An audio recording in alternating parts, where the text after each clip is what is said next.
అడవి అనేది పర్యావరణానికి చిరునామా. ప్రకృతి సమతౌల్యానికి భగవంతుడిచ్చినటువంటి వరం. దాన్ని అలాగే ఉండనియ్యాల. ప్రకృతితో అది మమేకమయ్యేలా ఉండాలి. అక్కడ వన్యప్రాణులుంటాయి. రకరకాలైన జీవులుంటాయి. అట్లాగే అక్కడ చెట్లుంటాయి.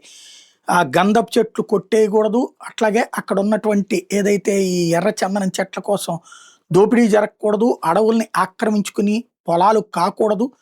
అడవిని అడవిలాగా ఉండనియండి. అడవిలో విస్తరణ అనేది కొనసాగాలి గానీ, అడవి కుచించుకుపోవడం కుదరదు.